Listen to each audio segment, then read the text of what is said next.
मेरी वाइफ के आपको अपनी जो आपकी बीवी थी उस पर पूरा यकीन था? मुझे बहुत ज़्यादा यकीन था उससे इतना यकीन था। मैं अपने आप पे यकीन नहीं करता हूँ, जो उस पर करता हूँ।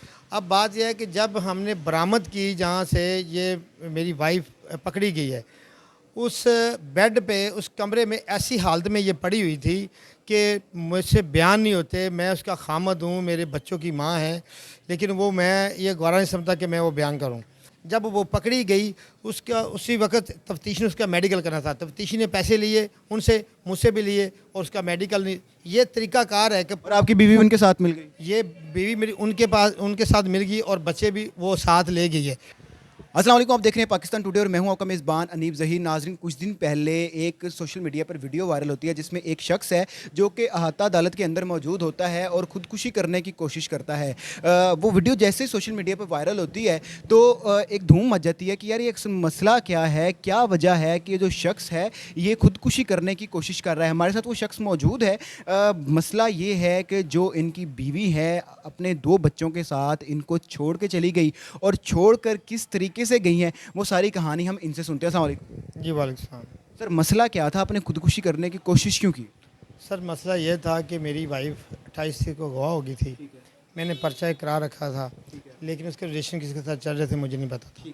शॉर्टकट बात है सर कि मैंने वो जब अदालत में आई है तो अदालत में उसने ये कह दिया कि मैं अपनी मर्ज़ी से आई हूँ, मुझे किसी ने गवाह नहीं किया। अब बात यह है कि कोई भी बंदा बग़ैर तो या गैरतमंद हो, उसकी गैर तो जाग जाती है, ठीक है ना जी। अब मेरी बीवी ये कह रही है कि मैं जिस लड़के ने अगवा किया है उसी लड़के के साथ ही जाना चाहती हूँ। अब बात यह है कि जब हमने बरामद की जहाँ से ये मेरी वाइफ पकड़ी गई है, उस बेड पे उस कमरे में ऐसी हालत में ये पड़ी हुई थी कि मुझसे बयान नहीं होते। मैं उसका खामद हूँ, मेरे बच्चों की माँ है, लेकिन वो मैं ये गवारा नहीं समझता कि मैं वो बयान करूँ। अच्छा, वो अगवा नहीं हुई थी, वो रजामंदी के साथ गई थी? वो कह रही है कि मैं रजामंदगी के साथ, मुझे किसी ने अगवा नहीं किया। कौन शख्स था वो? वो ज़हीर नाम का लड़का था, उसके साथ ये जना करती रही है, ठीक है ना। अब ये देखें कि 8 दिन या 10 दिन हो चुके हैं उस औरत को उसके साथ, और मैं बेड पे जाकर देखता हूँ वो एक बेड पे लेटे हुए हैं, ठीक है ना। तो उसको क्या नाम दूँ? बहन भाइयों वाला रिश्ता दूँ, क्या दूँ ये बताएं। जो मेरे को जानता नहीं है, हमारा रिश्तेदार नहीं है, उसके साथ ये बदफेली कर रही है, सारा कुछ कर रही है, तो फिर ये जना नहीं है तो क्या है। अब बात यह है कि जज साहब के आगे उसने कह दिया कि मैं अगवा नहीं हुई हूँ। अब मुझे ये बात सी कि अगर उसके साथ जना नहीं हुआ, अगवा नहीं हुई, तो उसका डीएनए होता, उसका मेडिकल होता, क्योंकि मैं मदई था, मुझे सेटिस्फाई जज करता कि आप ये इसके साथ जना नहीं हुआ, आप इसका मेडिकल कराएं, बात ख़त्म होती। जो गुनाहगार नहीं थी तो बात ख़त्म होती। उसका मेडिकल क्यों नहीं हुआ? जब वो पकड़ी गई उसका उसी वक्त तफ्तीश ने उसका मेडिकल करना था। तफ्तीशी ने पैसे लिए उनसे, मुझसे भी लिए, और उसका मेडिकल नहीं। ये तरीक़ाकार है कि और आपकी बीवी उनके साथ मिल गई? ये बीवी मेरी उनके साथ मिल गई और बच्चे भी वो साथ ले गई है। अब बात यह है, जब उसने बयान दे दिए, अब जज कह रहा है कि ये जाएगी लड़के की खाला के साथ। अब बात मतलब जिस बंदे ने उसको अपने साथ रखा हुआ था 8 दिन से, जिसके साथ वो गलत ताल्लुकात से मौजूद थी, उसके साथ भेज दिया जज साहब ने? उसकी खाला के साथ भेज दिया। अब खाला और वो लड़का, खाला और लड़के में कोई फ़र्क नहीं है, क्योंकि लड़के की खाला थी। अब एक घर में रह रहे हैं, आज भी वो इकट्ठे रह रहे हैं, आज भी जना बदकारी हो रही है उधर, ठीक है ना। अब बात यह है कि कोई बंदा बर्दाश्त कर सकता है, मैं क्या करता। अच्छा, ये सारा वाक़या हुआ किस तरह से? किस तरह उसने अगवा किया या मनाया आपकी बीवी को? किस तरह वो अपने साथ लेकर गया? मैं रनाला खुद का रैशी हूँ। मैं कुछ महीना पहले इधर 3-4 माह पहले इधर आया हूँ, लाहौर शिफ्ट हो गया था। मेरी वाइफ जो है ना, ये कपड़े सिलाई का काम करती थी। एक मलकानी थी, उसे मलकानी कहते हैं। वो 2 नंबर औरत थी, सामने छड़े रहते थे, एक सईद रहता था, ज़हीर रहता था, और भी कुछ रहते थे। अब बात यह है कि सईद की इस मलकानी के साथ गैर नजायज़ तल्लक थे। मेरी बीवी खूबसूरत थी, उसने जब देखा तो उसने कहा कि इसकी हमारे साथ बात कराओ। मेरी बीवी ने मुझे बताया जब थाने में गई है कि ऐसे ऐसे हुआ। अब बात यह है कि उसने 20,000 रुपये दिया ज़हीर ने उस मलकानी को, उसने मेरी वाइफ के साथ बात कराई। मेरी वाइफ के साथ आज चैट पे बात होती रही है, मैसेज पे होती रही है। आपको इस चीज़ का नहीं पता था? इस बात का नहीं पता था, क्योंकि मैं सुबह जाता था, रात को 2-3 बजे आता था। मेरा काम ही कुछ ऐसा था लकड़ी का, क्योंकि फैमिली का काम हम करते हैं ज़्यादा। अब बात यह है कि यहाँ से मेरे वालिद साहब कहते हैं कि मैंने नहीं रहना इधर, मैं अपने वालिद की वजह से वापस चला गया। ये बंदा मेरे घर फ़ोन देकर आया, मुझे नहीं पता। ये मेरी वाइफ को फ़ोन करती रही थे, इसके साथ रिलेशन था इसका। कितने अरसे से? ये 3 माह हो गए हैं, 3 माह। अच्छा, इसने मुझे बताया कि 3 माह हो चुके हैं। मुझे नशे की गोलियां देती रही, ठीक है ना। और मुझे एक स्टाम्प पेपर पे उसने साइन अंगूठे कराए कि मैं बच्चे अपनी रजामंदगी से दे रहा हूँ, मेरा बच्चे से कोई लेना देना नहीं है। ये उसने मैं बताया कि इसने फ़ोटो कापी ले गया था और फ़ोन भी देकर गया है, तो इसने पता नहीं कैसे स्टाम्प जारी कराया है। ठीक है। और जिस दिन आपकी बीवी को अगवा किया गया आपके मुताबिक, और जब सारा मामला हुआ, पता चला कि ये अगवा नहीं हुआ, वो रजामंदी के साथ गई है उस इंसान के साथ, उस दिन क्या वाक़या हुआ? सर बात यह है कि मैंने शॉपिंग करनी थी, मैं मरी से काम कर रहा था। 25 तारीख को मरी से आया हूँ वापस, मेरे पास टिकट अभी पड़ी हुई है। मेरी वाइफ ने कहा कि हमने आज मार्केट जाना है, शॉपिंग करनी है। मैंने कहा चलो ठीक है। हम इचरे वाली नहर पे आ रहे थे, कहती नहीं हमें उस तरफ जाना, ऊपर मोटरवे पे जाना है। मोटर पे आए हैं, जब लारी अड्डा के पास थोड़ा सा पीछे थे, मनारी पाकिस्तान कहती कि मुझे यहाँ पे उतार दें। मैंने नाश्ता नहीं किया, मुझे भूख लगी, आप खाना ले आए तो यहाँ पे बैठ कर खाते हैं, सन्नाटा है, शोर नहीं है, ठीक है ना। मैंने कहा पागल हो, इतनी धूप है, ठीक है ना, तो बच्चों के साथ तो तू कैसे बैठ जाए। कहती मैंने वैसे मैंने यहाँ पे उतार दे मुझे, बस मैंने जो कह दिया कह दिया। उसने ज़िद की और आपने बिठा दी? जो जिद करती वो पूरी करते थे। मैंने कहा अच्छा ठीक है, मर्जी तेरी, ठीक है ना। मैंने वो गाड़ी साइड पे लगाई, मेरे पास वैगनर गाड़ी थी। मैंने गाड़ी से अपने बच्चों को पकड़ा, रोड क्रॉस कराया, एक पौधा था वहाँ पे बैठा दिया। मैंने कहा बैठो, इधर गर्मी है, सुकून से आपको मज़े आएंगे गर्मी में बैठ कर, ठीक है ना। मैं वापस चला गया, रोड क्रॉस किया, गाड़ी पकड़ी अपनी, मैं चला गया वहाँ पर। 20 से 30 मिनट लगे हैं मुझे, खाना लेने? 25-30 मिनट लगे हैं खाना लेते हुए। फिर मैं यू टर्न लेता हूँ, देखता हूँ एक गाड़ी खड़ी है उधर, लेकिन ये नहीं मुझे पता कि मेरी वाइफ बैठ रही है, मेरे बच्चे बैठ रहे हैं। मुझे कॉल आ गई, मैं फ़ोन सुन रहा हूँ, आस्ता आस्ता गाड़ी को चला रहा हूँ, देखता हूँ आगे ना मेरे बच्चे हैं ना मेरी वाइफ है। अब मैं सोच रहा हूँ कि मेरी वाइफ मेरे बच्चे गए किधर, ठीक है ना।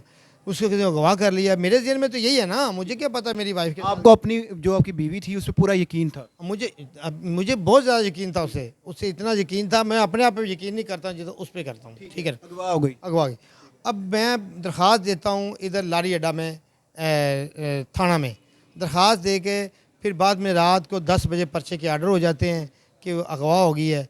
उसके बाद मुझे ये क्या कहा जाता है कि आपकी बीवी के साथ किसी के तल्लक या किसी पे शक, या मैं क्या मेरे पास ना कोई लड़ाई है झगड़ा है, किसी पे शक नहीं है।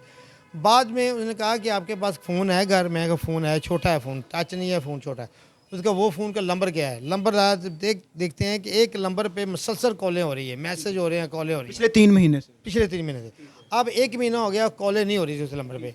अब उसने इस नंबर पे रब्ता ख़त्म कर दिया था, अपना नंबर वही चला रहा था, लेकिन अपने नाम से सिम एक लेकर उसको दे रखी थी। अब पुलिस ने फिर वो नंबर ट्रेस किया, जब कॉलें देखी फिर उसको ट्रेस करना शुरू किया? ट्रेस किया। अब देखते हैं भी इस नंबर पे कौन सी कॉल है। 28 तारीख को नंबर उसका बंद होता है तकरीबन 5 बजे। 5 बजे नंबर बंद होता है। मेरी वाइफ को जो नंबर दिया वो भी बंद होता है, ये भी बंद होता है। अब देखते हैं इस नंबर जो बंद हुआ है, आखिरी कॉल कहाँ पे हुई। आखिरी कॉल एक फैक्ट्री पे एक सुपरवाइज़र है, उसको कॉल होती है कि मैं आज नहीं आ रहा हूँ, मेरी फैमिली आ रही है, तो मशीन ख़राब होगी तो ये मैं नहीं आ सकता। उसका नंबर ट्रेस होता है, पुलिस ट्रेस करती है, उसको गिरफ़्तार करती है इधर यूनाबाद, यानी कि इधर है ना क्या नाम, ठीक है, उसको गिरफ्तार कर लिया बंदे को। उसके बाद वो कहता है कि मैं सिर्फ घर का सरबराह हूँ, मेरा कोई कसूर नहीं है, मैं अकेला हूँ, तो आप प्लीज़ मैं आपको बंदा बता देता हूँ, मुझे छोड़ दें। हमारे दरमियान में पुलिस में हमारे दरमियान में ये मशवरा हुआ कि इस गरीब का कोई तल्लक नहीं है, ये फैक्ट्री दिखा दे, इसको छोड़ देते। फैक्ट्री उसने दिखाई, वो पीछे चला गया। फैक्ट्री में अंदर गए, मैनेजर को बुलाया भी, हाँ भी इधर ज़हीर नाम का है लड़का, उसके हैब को काम करता, लेकिन वो घर है। उसने कहा भी वो लड़की अगवा करके लेकर आया, 2 बच्चे हैं उसके। उसने कहा भी बच्चे उसके पास हैं, लड़की भी है। वो कहता है कि मैं अपनी फैमिली लेकर आया हूँ। उसको साथ बिठाया, हम गए, उसको दरवाज़ा खुलाया। दरवाज़ा जब खोला उसने, अंदर गए तो मेरी बीवी एक ऐसी हालत में पड़ी थी कि नाकाबिले बर्दाश्त था वो, ठीक है ना। लेकिन जो भी हुआ मामला, फिर उसको हमने रिसीव किया, वहाँ पे रिसीव करके हमने गाड़ी में बिठाया। मेरे बेटे ने मुझसे बातें की कुछ ऐसी कि ये कहती है कि आपका पापा मर गया, ये पापा अच्छा है, ये वीडियो आपको लगा कर देता है। बाद में थाने आई है, उसने मुझे सीधी सीधी बातें, ये मलकानी ने 20,000 इससे लिया था, इसने मुझे फंसाया इसके जाल में, तो इसके जाल में फंस के आगे मुझे माफ़ कर दो। अच्छा, अब मसला ये है कि आपकी जो बीवी है, वो बात ये है कि वो पकड़ी गई है। पकड़ने के बाद जब वो अदालत में आई, अदालत में आके उसने उसी बंदे के हक़ में बयान दे दिया, आपके साथ निकाह में है वो। अब आप क्या चाहते हैं? अब मैं ये चाहता हूँ कि अगर जो देखा जाए कि मेरे निकाह में है, उसके साथ कैसे रह सकती है, ये बताएं। क्या जायज़ है कि मेरे निकाह में वो रह सकती है उधर, ठीक है ना। पहली बात ये। दूसरी बात ये है कि मैंने अपनी बीवी को ये कहा था कि मैं इस लड़के को माफ़ कर दूंगा, आप चुपचाप के घर आ जाओ, अपने बच्चे हैं छोटे छोटे, इस बेटी को देख ले, लेकिन उसकी समझ में नहीं आई। अब मैं ये चाहता हूँ कि इमरान साहब से दरख्वास्त है मेरी, हमारे जो हुक्मरान हैं उनसे दरख्वास्त है मेरी कि ये औरत जो बदफेली कर रही है, जो माशरा ख़राब कर रही है, मैं ये नहीं कहता हर औरत सही भी नहीं है, हर औरत गलत भी नहीं है, और हर मर्द सही भी नहीं है, हर मर्द गलत भी नहीं है, ठीक है ना, दोनों में कुछ ऐसा है। ये भी नहीं मैं कहता कि उस औरत उस मर्द में गलती है, इसमें गलती नहीं है, तो गलती दोनों की है, ठीक है ना। मैं ये कहना चाहता हूँ अब कि इमरान खान से मेरी दरख्वास्त है, हमारे वज़ीर आला से और हमारे जो हुक्मरान हैं, जो हमारे अफसर हैं, उनसे है कि इस औरत को, मेरे बच्चों को और उस दूसरी औरत को जो बात करा जिससे इसे जाल में फंसाया है, और ज़हीर को और सईद को, एक जो लोग इस मामले में मामला है उनको बरामद करें, बरामद करके पर्चा बहाल करें, और उनको मेरी बीवी का फ़ौरन पकड़ पहले डीएनए करें मेडिकल, उसके ये प्रूफ करें कि इसने ये जना कर रही है, बदफेली कर रही है, ताकि ये आने वक्त किसी और लड़की की ज़िंदगी ना तबाह हो। अगर ये ऐसे करती है और भी लड़की ऐसा कदम उठाएगी, अगर इसको देख के इबरत हासिल होगी कि इसने ऐसा किया था, इसके साथ ये मसला हुआ। आप चाहते हैं कि जो जितने भी लोग मुलव्वस हैं उनके खिलाफ कार्रवाई हो और जो आपके बच्चे हैं आपको वापस मिले। मुझे वापस मिले। अगर मेरी बेटी उसके पास रहती है, एक मेरी बेटी ये पहचान रही है कि ये मेरा बाप है, ये मेरी माँ है, तो उस बेटी को समझ नहीं आएगी, वो बेटी देख नहीं रही है, बेटा मेरा 6 साल को पता नहीं उसको, ये मेरे बच्चों की ज़िंदगी तबाह कर रही है, ठीक है ना। जी नाज़रीन, हमारे साथ मौजूद थे शख्स, आपने देखा कि इन्होंने उस दिन दिल बर्दाश्ता होकर जो छलांग मारने की कोशिश की, खुदकुशी की कोशिश की, उसके पीछे वजह ये थी कि जो जज साहब हैं उन्होंने इनके कहने के मुताबिक इन जितने भी बयानात हैं, जितने भी इल्ज़ामात हैं वो इनके एंड से हैं।